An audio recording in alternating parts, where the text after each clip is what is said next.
Have you ever been in a situation where you felt you were duped into getting something you thought you were getting, but it turns out you got something completely different? Well, I was in that situation recently, and I want to tell you a little bit about my story. So to give you a little bit of context, I recently moved to Chicago with my wife, Jenna, and I learned the hard way about the Chicago housing market. Jenna and I are pretty familiar with the renting process as we've lived all around the US, from Boston to DC to New York and now Chicago. So that's nothing new to us, but this process was entirely new to us coming to Chicago. This was our first time renting post-COVID, and so we just didn't realize how much COVID had actually changed things. What happened is in 2020 and in 2021, folks from New York City were coming to Chicago in droves, especially as COVID was allowing people to really move all over the country and they could work remotely. So New Yorkers are used to paying higher rents, some of the highest rents in the country. And when they moved to Chicago, they realized, hey, the rental market here is actually pretty competitive, but the rates are not nearly as high as what I'm used to paying. So despite the high competition in the rental market and the fact that they were willing to pay a premium on the asking price of rental properties, they were saying, okay, I'll go ahead and pay $500 over the asking price, or $1,000 over the asking price. It was almost like a match was lit, and it started a crazy bidding war all around Chicago. As far as I'm aware, the bidding wars have really only been happening in non-managed apartment building rental properties. So say where, you would be paying rent to one person, not a company, right, that owns a rental property. Managed apartment buildings are the ones that typically provide amenities, and you might have a doorman, versus the alternative is maybe a slightly older building where there is one person who is the landlord and you're paying rent to. So for me and Jenna, we've lived in managed buildings for probably the last 4 years now. And so we wanted something different. We wanted a property that felt a little bit more residential, a little more homey. And also because we have a dog, we wanted a little bit more space. Really having no knowledge of the Chicago housing market and looking at rental properties from North Carolina, Jenna and I decided to go with a rental broker and thought he might be able to help guide us. And so we ended up giving our rental broker, the preference of the apartment style we were looking for, non-managed building, and he provided almost on a daily basis about 20 listings that we could look into. He was also sending us some managed buildings, and we told him that's not really our first preference, but okay, we'll take a look just because. We didn't know this at the time, but there was actually a slight difference in how the rental application process went down at managed buildings versus non-managed buildings. And so managed buildings, again, the ones that have nice amenities and you're typically paying rent to a company instead of one person, they will take a unit off the market once an application is put in and that person qualifies for the rental property. And versus on the other hand, a non-managed building, they actually don't take it off the market. So while we were looking at these different rental properties that our broker was providing to us, we realized that the next step in the process would be a rental application.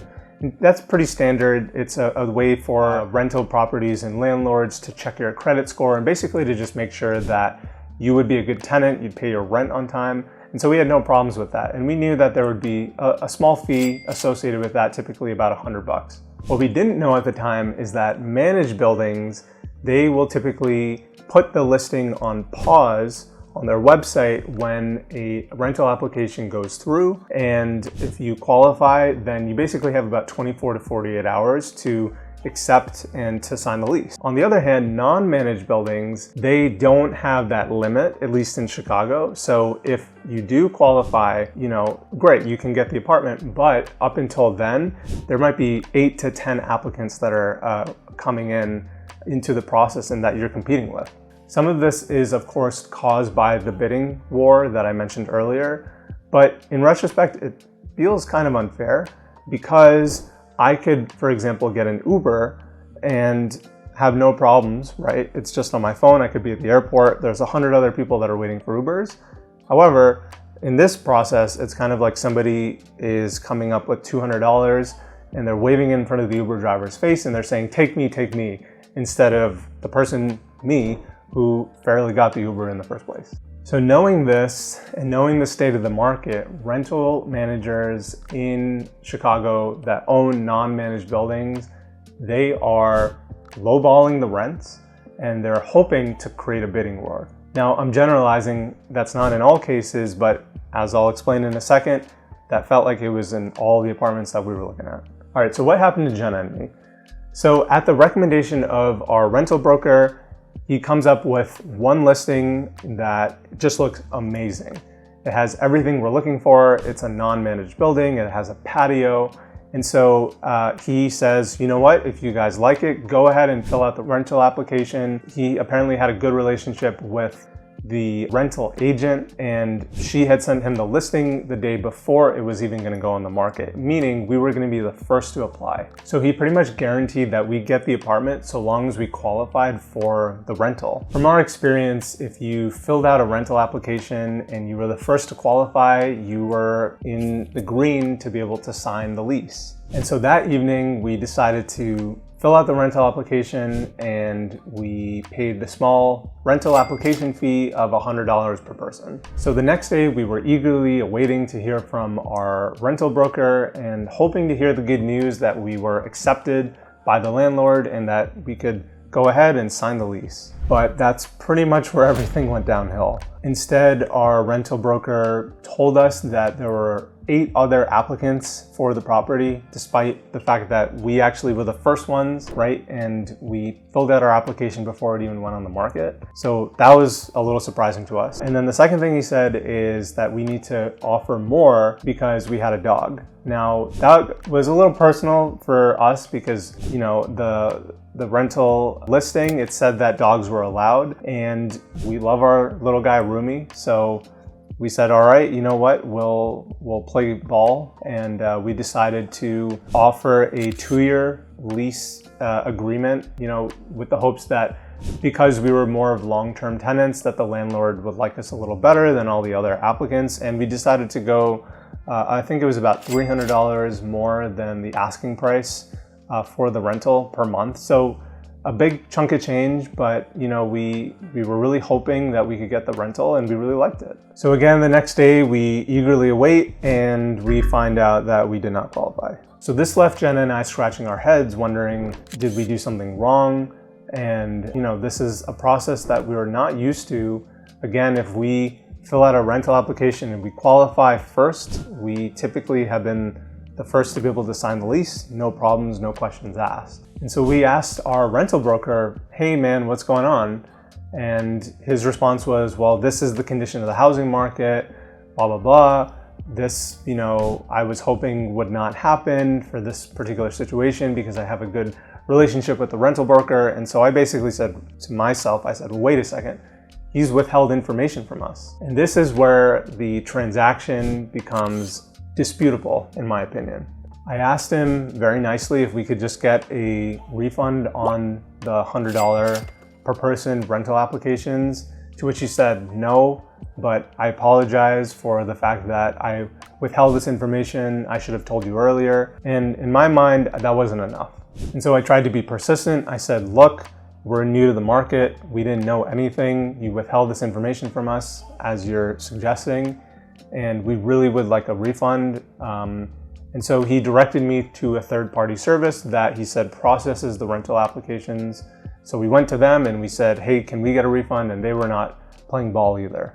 Meanwhile, Jenna and I are still on a timeline to move to Chicago, and at the recommendation of the same rental broker, he says, you know, okay, let's not go for the non-managed buildings. Let's look at managed properties only.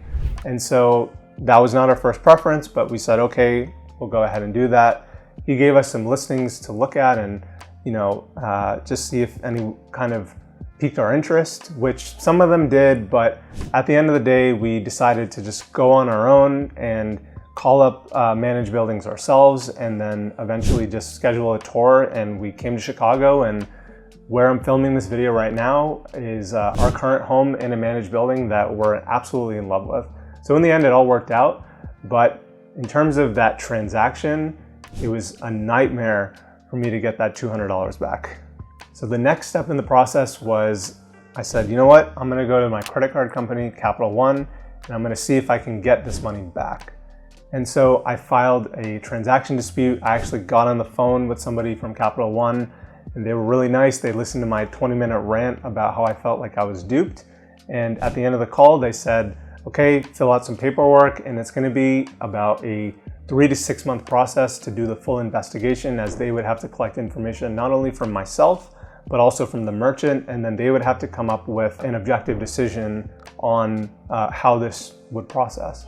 Now, because this was only a $200 expense, you know, part of me was wondering, should I really go down this? But I also felt like I was really duped. And so in the back of my mind, I said, okay, I'm gonna go down this transaction dispute. Now, before I was actually gonna file all that paperwork, and I knew it was gonna go back and forth and take a lot of time, I just went back to the rental broker and the third party again to say, hey guys, like, can we try and just work this out before I put in this transaction dispute? It's gonna create more work for me and for you. And to my surprise, they said, okay, we'll process the refund.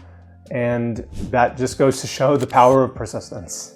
So in the end, even though it was only $200 and I probably spent close to 4 to 6 hours trying to resolve all of this, between getting on the phone with the rental broker and getting on the phone with Capital One and gathering all this paperwork, in the end, I was at peace that I was getting my money back, and I was in fact duped, and they thought I was duped, but I was able to recoup the loss.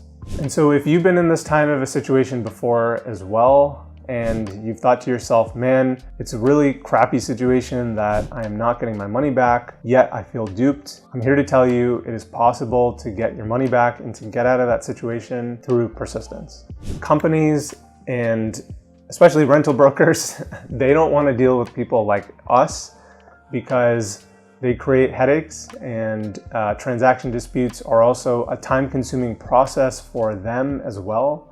And yeah, it's just important to keep trying, to keep knocking on the door, and to say, hey guys, I felt like I was duped. You agree that I was duped. I should get my money back. That's it, guys. Thanks so much for watching. And if you've had a similar experience to me, I'd love to hear about it down in the comments below. Let me know if you were able to resolve your issue, or if you're facing an issue and this video has helped to inspire you in a small way. I hope so. If you liked this video, you might also like one of these 2 videos as well on credit card topics. And until next time, take care.